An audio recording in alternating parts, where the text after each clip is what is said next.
Hello, everyone, and we are back with episode 113 of the Vacation Rental Blueprint as we continue our partner profile series and continue also with our legal expert, Cassandra Jude and the Jude Law Firm. But before we jump into today's episode, as always, joining me, my co-host, TC. TC, hello, hello.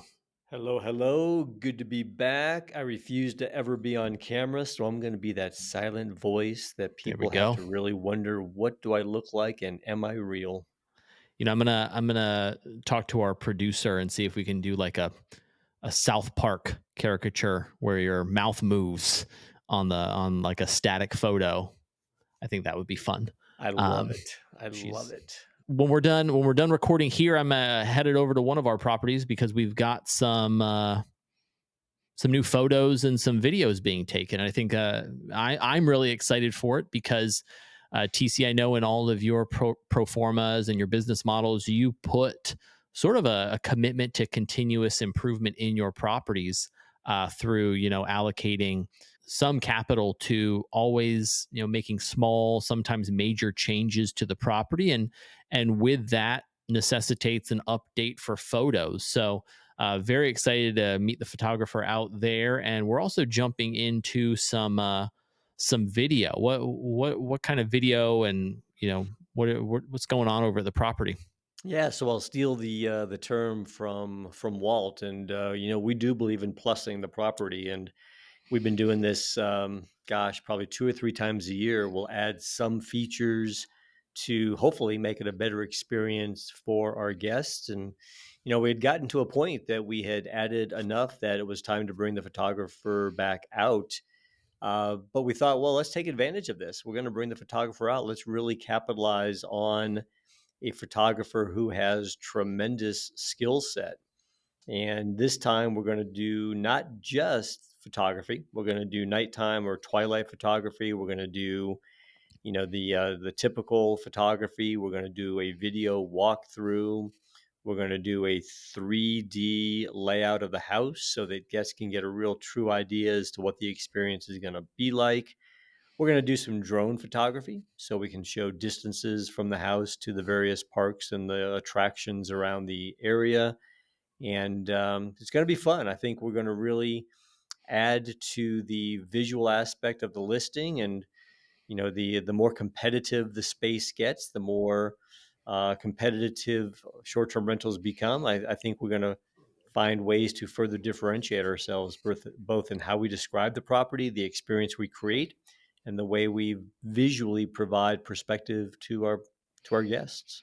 And with photos, the one pushback I hear from guests for different properties is, oh man, the photos didn't match what I walked into, and I think that's where having the right partners in place, and our sponsor CleaningBnB, which does such a great job executing the processes and the standards of a consistent clean after every single guest, that really goes back to matching your photo to the guest experience. And it's great to know that we've been operating this one specific property for a while now, and we're able to go in and have pictures taken, and just have that confidence that it's going to come across as a almost like a new property. It's that first stay feel we always talk about, is no matter if you're the first or the 50th guest to stay at this property, we want you to walk in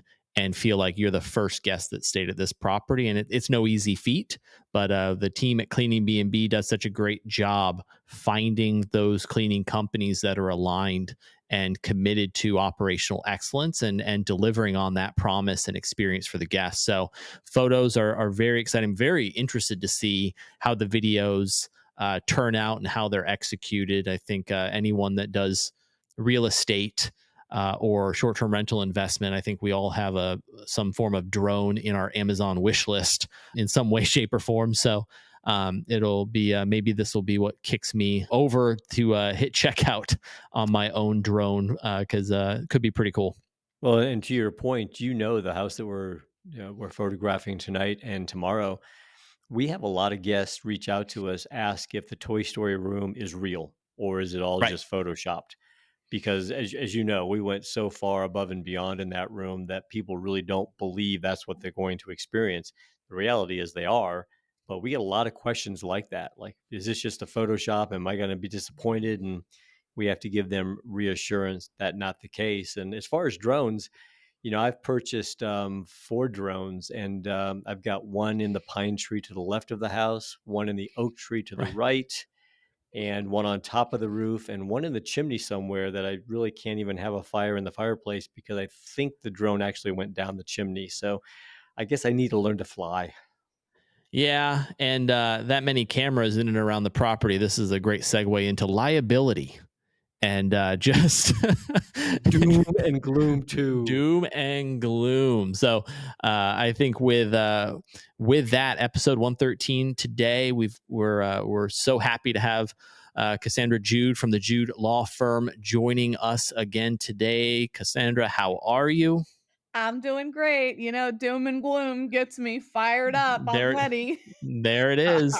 We talked about LLCs and protections, and someone slips and falls, and we went down that story path in episode 112, and I'm sure that here in episode 113 we're going to have a lot of those as well. So with that, today, every one of our episodes always kind of goes back to the foundation that you as the short-term rental owner are you're operating a business. You're operating your business, and it's your responsibility to understand the risks inherent to running your business, the protections that are offered naturally within the business and organizations that you work with, but then also your responsibility to fill in any gaps. So I guess the best place to start here is just generally Airbnb and VRBO do offer liability protection insurance and damage protection insurance for hosts. They offer that. They communicate that. Um, what do our listeners as short term rental owners need to understand about those offerings from those major platforms? Sure. So, Airbnb offers what they have coined as air cover for hosts. Air cover. I love it. Oh, It's like Apple, right. Apple products Yep. is whatever, air cover. Makes it sound like everything's covered, right? Yeah. Oh, yeah. Yeah. Yeah. And of course, VRBO also offers their own, but they just call it 1 million liability insurance, which is boring. I mean, but it ain't air cover. It's not air cover. You are correct. And with that comes a host of exclusions. But it's important to note that these policies are included for free, theoretically, because nothing in life is free, but it's included for free by Airbnb and VRBO if your guests or booked through their websites directly. So air cover extends and offers $3 million in a variety of coverages if your guest books through Airbnb. And the $1 million liability insurance offered through VRBO extends when the guest books through VRBO. There is a plethora of exclusions. And just for reference, the coverages are very similar to one another. So I'm going to reference them in the same line of thought outside of Airbnb offers a lot more expansion upon their exclusion. So I will designate, when it's Airbnb, but for the most part, Airbnb under air cover offers both host damage protection, which Mhm. covers damage to your home, your any valuables and belongings that is caused by guests or anybody that's invited into the unit by a guest. It also covers damage to parked cars, boats, and vehicles caused by guests or their invitees. It also will cover what they have deemed to be unexpected cleaning costs, like professional carpet cleaning if there's some issue that's come up during an Airbnb stay. And they do discuss coverage for limited circumstances for income lost if you have to cancel only due to damage caused by the prior guest. And then they also offer liability coverage, which is your slip and fall, bodily injury to guests or invitees, damage, and things that have occurred in common areas if you have like a building lobby for a condo. With that being said, it sounds like that's great, and it sounds like Yeah. you don't need anything else, but Right. I will now commence the doom and gloom portion of the podcast. Right, because if I'm an owner, if I'm a short-term rental owner, I'm like, this is awesome. Right. I'm going to be able to save some money. I'm not going to have to go get any more insurance. They'll cover it. I'll just book it through Airbnb and VRBO. Fantastic. So now lift the veil, doom and gloom, bring it on. And of course, I have to say, hey, Airbnb and VRBO, that's awesome that they offer that. The insider knowledge from doing insurance defense and just in litmus test of the community is that it with these policies on its face they are outsourced to a third party administrator, which means that your claims are not handled by anybody that works for Airbnb. They don't have your business in mind is the best way to word that Right. when you're working with what's called a TBA. So that in itself is just a reason alone to get separate coverage that is with your business minds in need. But with that being said, I will now go through an exhaustive list of exclusions. The first exclusion that I want to highlight, and I do believe it will be covering both Airbnb and VRBO, is that we mentioned boat coverage, car coverage if it's parked. If it's not disclosed in the listing or extensively disclosed upon as a service, the coverage is contingent. Is what the language says. So that would concern me, because that sounds to me like there are a lot of circumstances where you would get a denial for an auto or boat related injury or damage. Okay. Another thing that they exclude is assault and battery or any damages that go from that. So let's say your guest has a party and it gets out of hand and they get into a Mhm. fight and the property is damaged or somebody is hurt. If they find out that it was an intentional tort, is the fancy law term, or somebody hit somebody on purpose and then they fell into something, denied, excluded. Another interesting exclusion is Chinese drywall. If your property contains any kind of drywall, plasterboard, sheetrock, gypsum board, or any materials used in drywall that was manufactured in China or even exported from China, and there's injury associated with the Chinese drywall, they will automatically exclude that from any kind of payment. So, so time out. So every single listener right now is like, where the hell was my drywall produced? How am I Right. supposed And why would you know that? Like, why off the top of your head would you be Exactly. like, oh, we got Chinese drywall, time to get another Oh no, policy? Chinese I drywall. mean, Get it's ready. crazy. So, but I mean, Yikes. you know that in the process of excluding this policy, they will 100% tear a hole in your wall. So there's another weird, Yeah. crazy one. Another one that I think is relevant is communicable disease. There has been a lot of legislation and lawsuits in regards to COVID, the spread of COVID, contaminating services with COVID, completely excluded. You wouldn't believe the amount of people that will inevitably say, I went on vacation and then I got COVID. It's your fault. This would be an Right. exclusion to that. Another interesting one is electronic data. If there is any damages arising. So, as an example, you have a smart home that was referenced in the previous podcast. If there's any kind Right. of manipulation of electronic data that you would need to pay somebody to correct, that would be excluded. What is probably a big one for short term rental owners is any kind of employment related practice. So, if there is somebody employed by your short term rental company and they do something like the examples cited in the exclusions are as simple as humiliation and harassment of a guest, that is not covered under an exclusion. Obviously, it would expand further upon that, right? Like to even Mm-hmm. more serious things.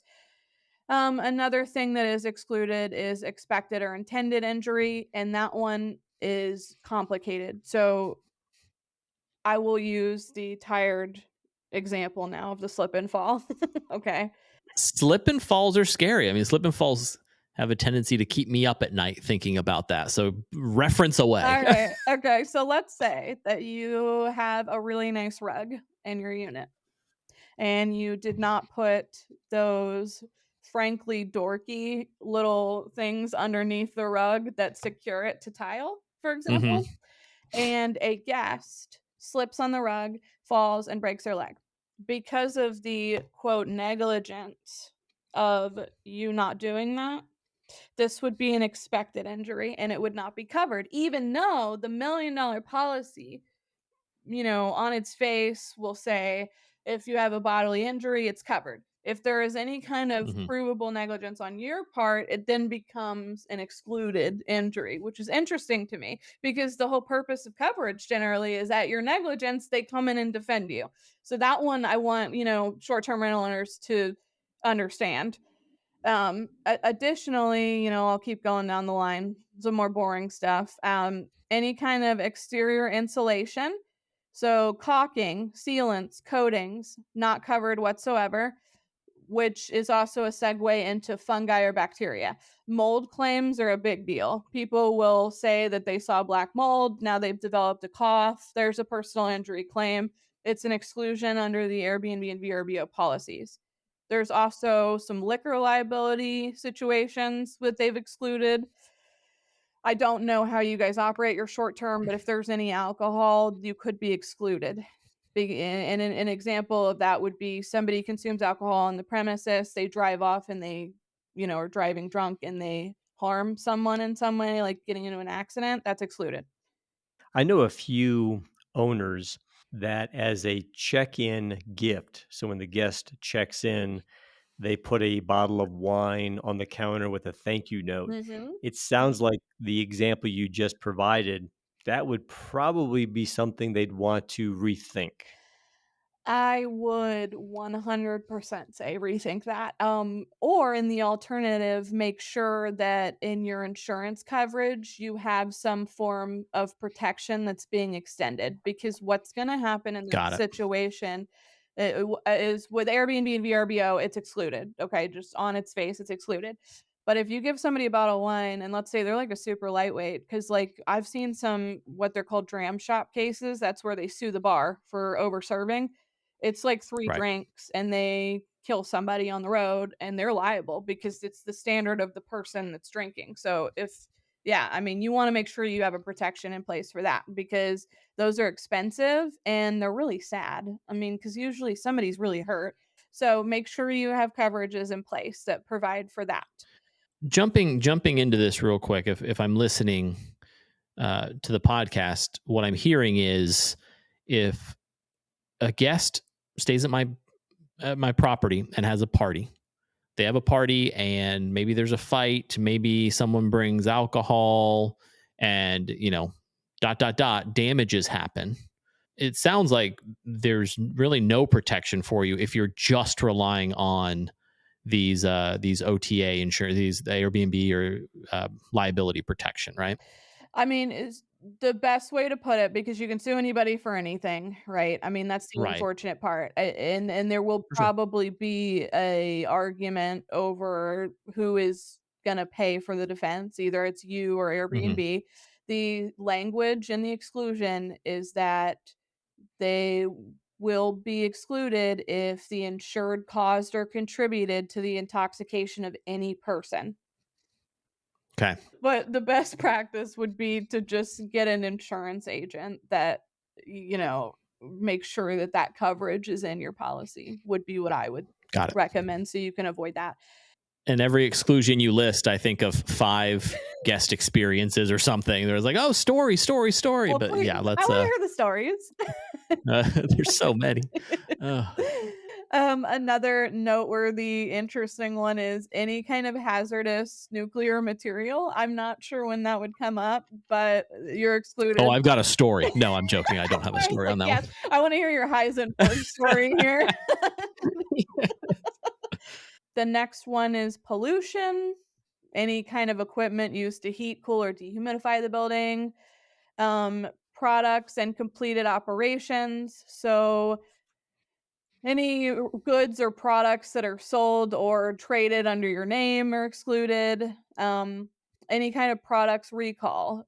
And so these on its face, like I said, sound like they would never apply and you don't even think about it. But particularly for products recall, if you have a pool and you're using equipment in the pool, that's just what I think of is somebody gets hurt and there was an active product recall on, like, say, your skimmer or something. And I mean, Hmm. you're just going down a rabbit hole of having no coverage available for you whatsoever.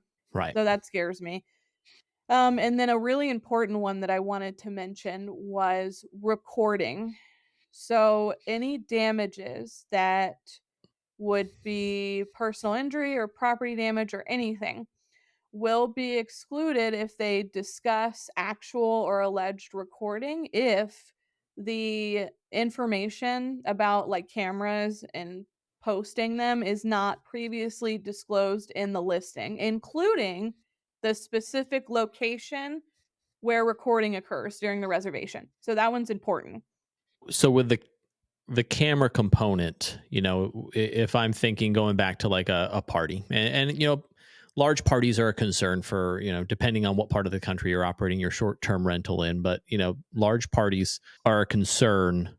But if you have, let's say, an exterior camera on the side of your building and you're showing, you know, a ton of people going in through the side thinking they're circumventing the front entrance so that they're not going to get caught with the party. Mhm.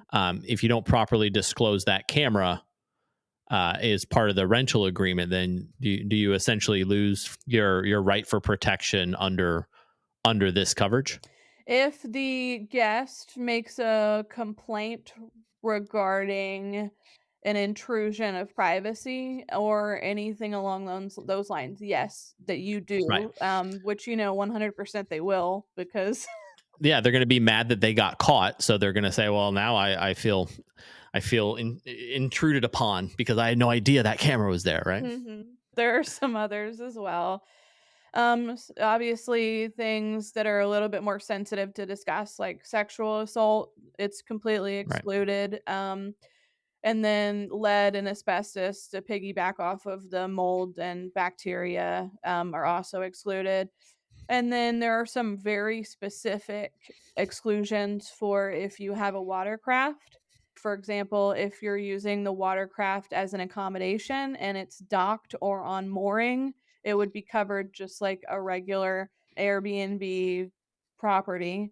Hmm. But it also excludes any watercraft under 26 feet in length, which is very specific. So I would go out there and measure if you're Right. concerned, just because I've seen so many Airbnbs, like particularly in my area, where they're on, the river. And so they include a boat for use, right? If it is under 26 feet in length, then it is excluded completely. So if somebody goes out there, you need to have a coverage to provide for that. Right. And then finally, war or any bodily injury or property damage arising out of, which is pretty standard. It's just interesting that that's added on. Any kind of insurrection, rebellion, or revolution is excluded. Zombie apocalypse excluded. Yep. Okay, got it. And any kind of workers' compensation, employer liability, which again, that's why it's really important, because as a short-term rental owner, I'm sure you have people in and out cleaning, like CleaningBnB, Yep. for example, there's no Right. coverage. So you got to make sure that it trickles down appropriately with your coverages. So that's kind of a global overview. I did want to kind of circle back again to talk about what I feel like is the most important exclusions. Hmm. First being theft. Theft is not covered in any way, shape, or form under either of the free policies, which I think that needs to be addressed, because if you get a full insurance policy for your Short-term rental, generally theft is included, and then also the negligence on your part. Those are the two that are going to be the killer for you that you definitely need to provide additional coverages. So just so I'm clear with theft, this is referring to theft of a guest's personal property while they're staying. This isn't, or is it also related to theft of property that is owned by the owner of the property that occurs while there's a guest staying there? It's both. It's both theft to both. So the guest and in you. And so you don't want them to like say rip that really nice, TV off the wall and leave because Airbnb is going to say it's an intentional act and it's excluded. As well as, so I've stayed in an Airbnb before. Obviously, right? Everybody has, but we Right. parked our car out front. I'm giving an example. Hmm. And my mom, for some unknown reason, I have no idea why you would do this, like, ugh, but she left an envelope of cash in the car, Oh. and I'm just like, "Why would you do that?" And she's gonna listen to this podcast and be like, "How could you throw me under the bus like that?" But I can't believe I you. just can't believe you would do that. And so of course, overnight we go back out, we're getting ready to vacation and have a great time, and she's like, all like Right. $3,000 is gone. And so we Yeah. contacted the host and they were like, I spoke to Airbnb and it's excluded. There's nothing I can do. And so you're creating Right. unhappy guests because, then it trickles into, well, this isn't a safe area, obviously, and it just becomes this whole thing. So it's better to have the coverage so you can at least say, hey, part of my customer service is that I will spearhead that claim and I will do everything I can to help you, as opposed to saying, well, you're out of luck. Right. So a couple of stories I'd love your thoughts on. So, we are very fortunate. Tim mentions this quite a bit, but we do use CleaningBnB, and they do a great job of going through, all of the drawers underneath the bed upon a checkout. And, one point, CleaningBnB found edibles left behind by a prior guest. Now, if they didn't find that, and another guest checked in, found the edibles, and consumed them, I'm assuming that's gonna be denied by Airbnb, and it's on us. Oh, absolutely. Yeah, absolutely.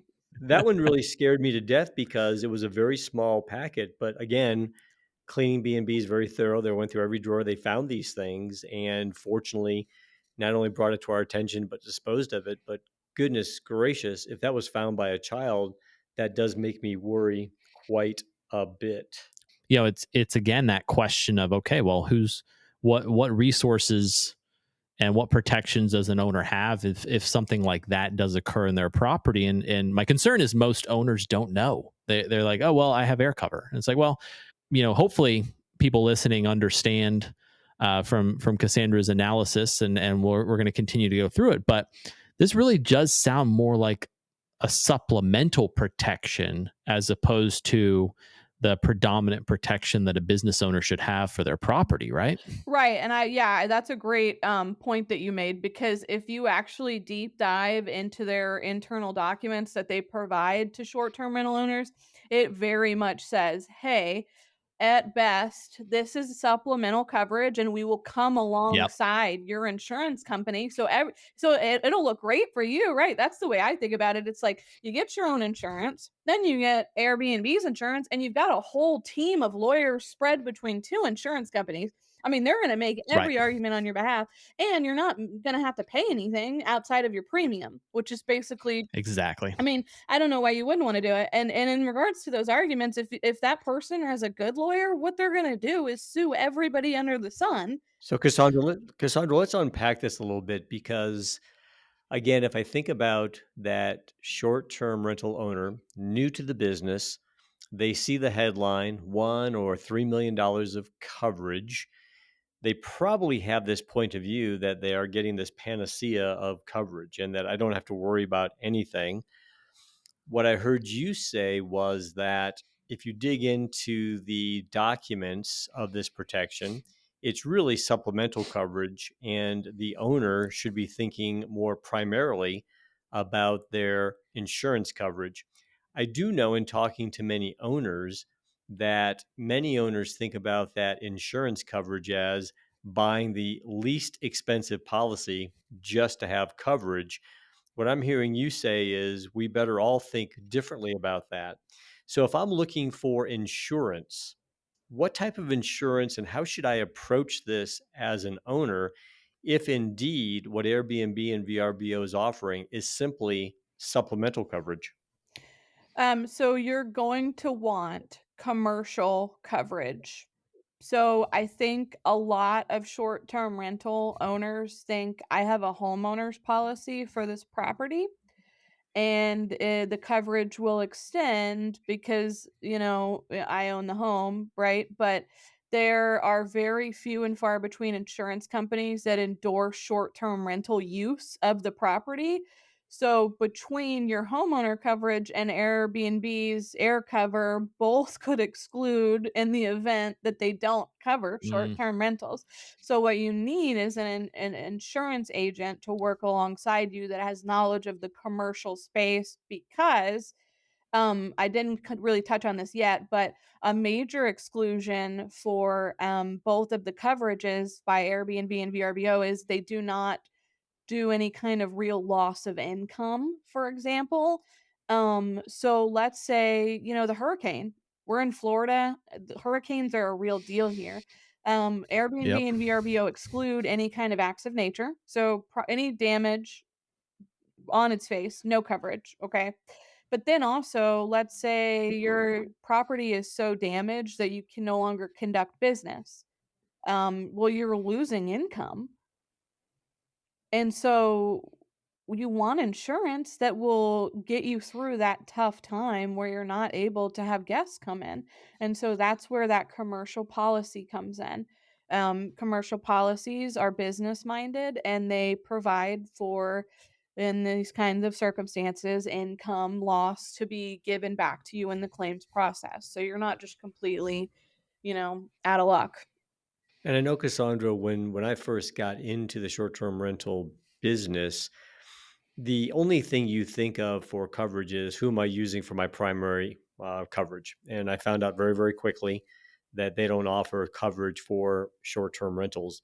And then I found myself scratching my head. I don't know where to go. Where do I find a broker, or where do I find an agent that's going to offer a commercial policy covering short-term rental? What guidance would you offer our listeners as to how to go about their search for such coverage and, such an agent or broker? The best practice for me for this kind of stuff, because it's like your livelihood, I mean, you take it very seriously, is a referral.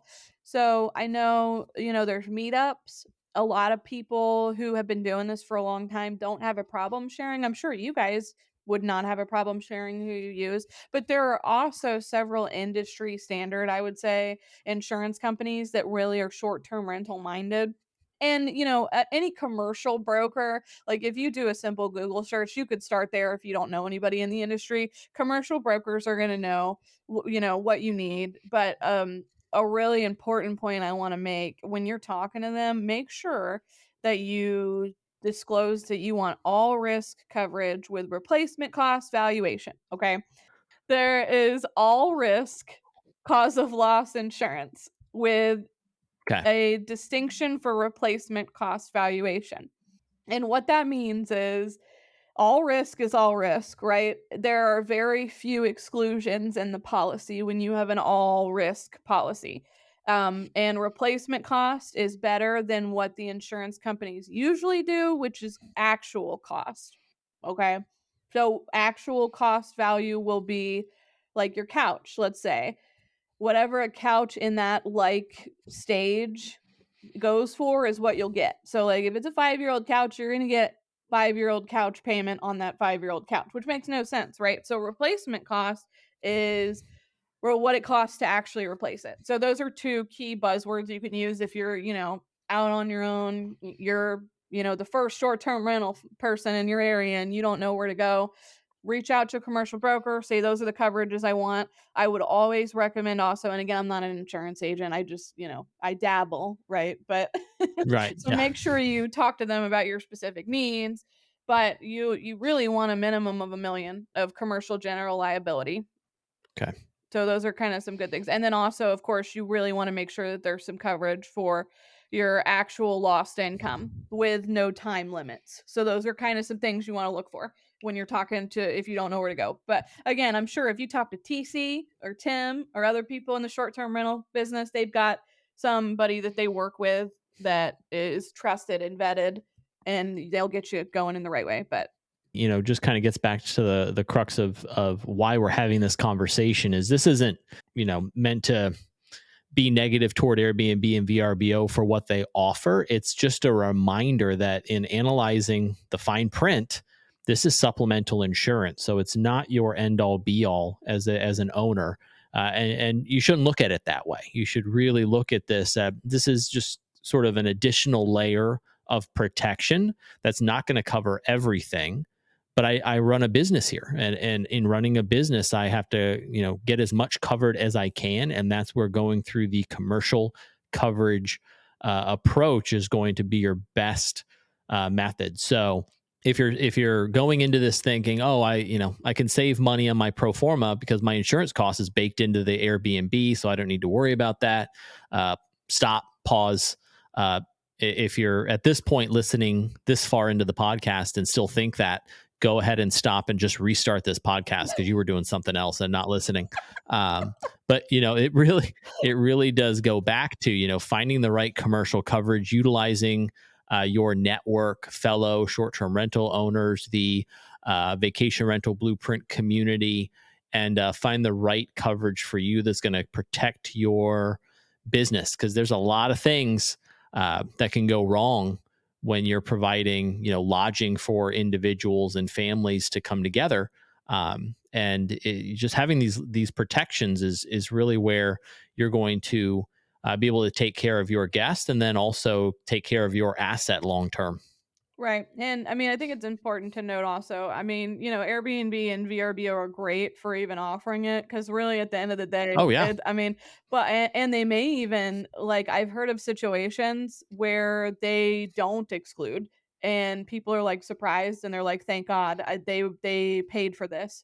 But that is not a risk I'd be willing to take with my business, exactly. particularly for like circumstances where the property has an incident or needs repairs and you don't make income for that period of time. I Right. mean, that's like, that to me is the most important coverage.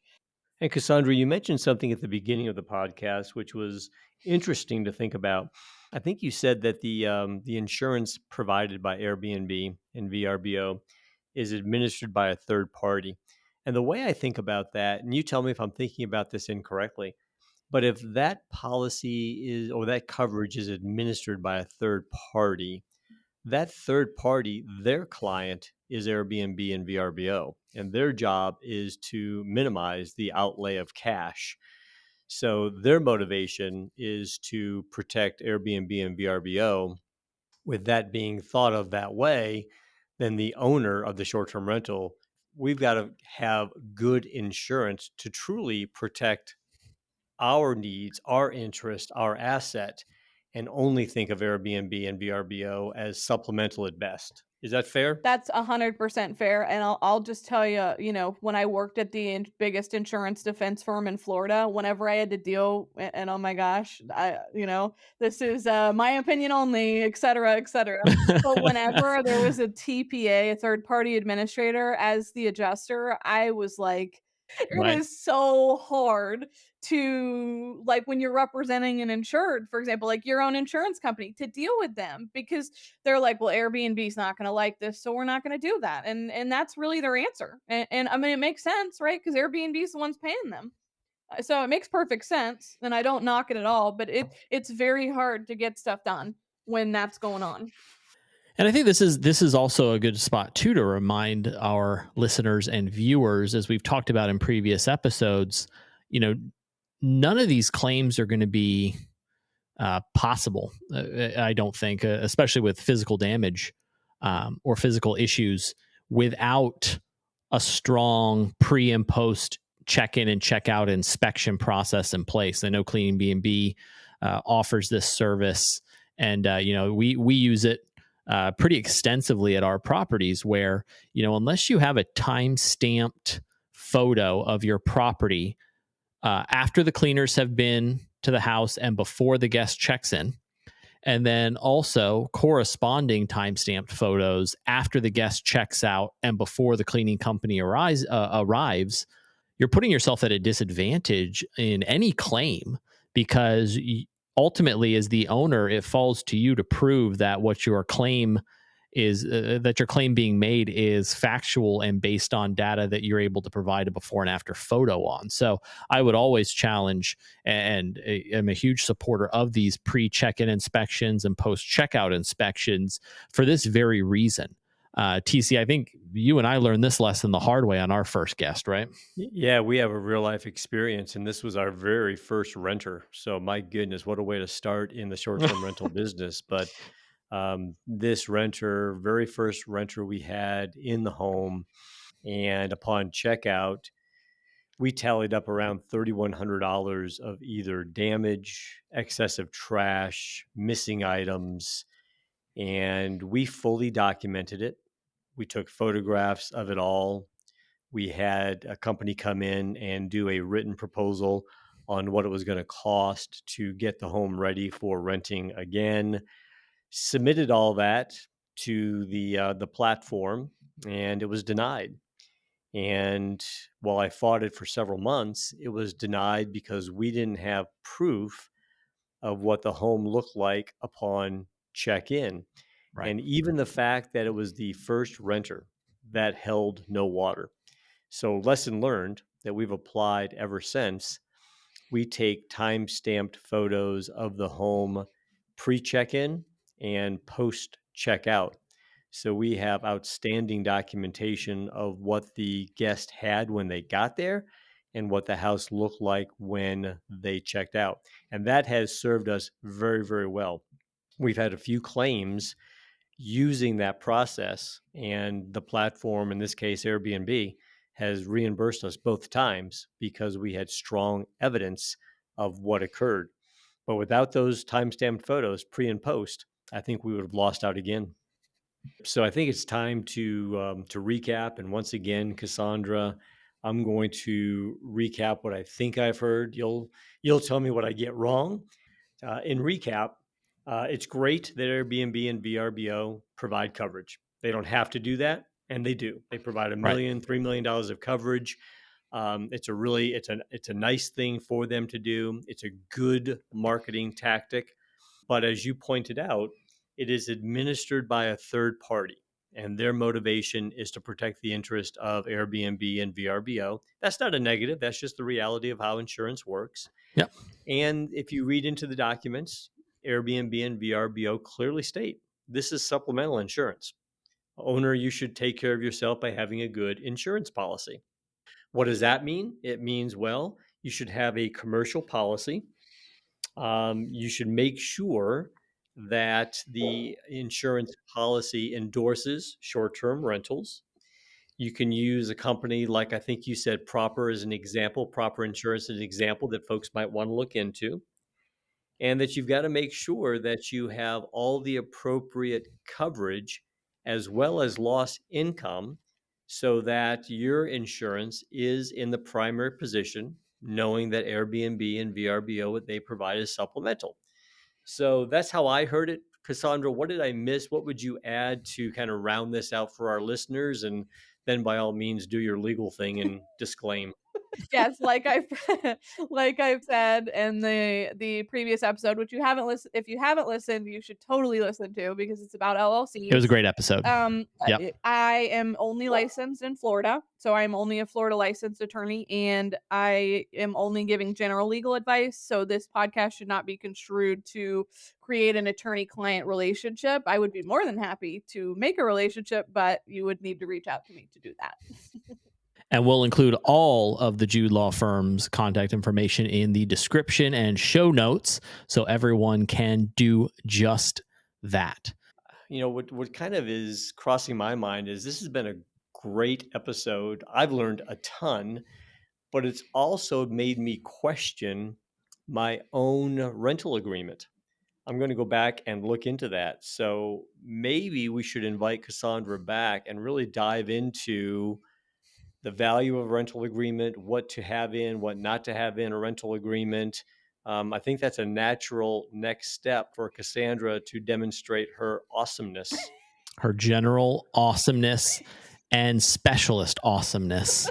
And I think that's just it. I mean, these types of conversations are ones that individuals interested in short-term rentals, sometimes this is the type of thing that scares them away from exploring the opportunity further. And it's such an amazing opportunity for people to build, additional income, build a portfolio of properties, just build a future for their families through expanding a kind of property portfolio like this. So it's one of those where the more we can lift the veil a little bit and dig into these details and make it easier for people to understand and give them the confidence and competence to jump in and know that there are great partners, Cassandra being one of them, that can help you along the way and along your path to achieving, if your goal is to achieve financial freedom through short-term rental investment, it's these types of partners like Cassandra that are going to be there and are there to help you get there. So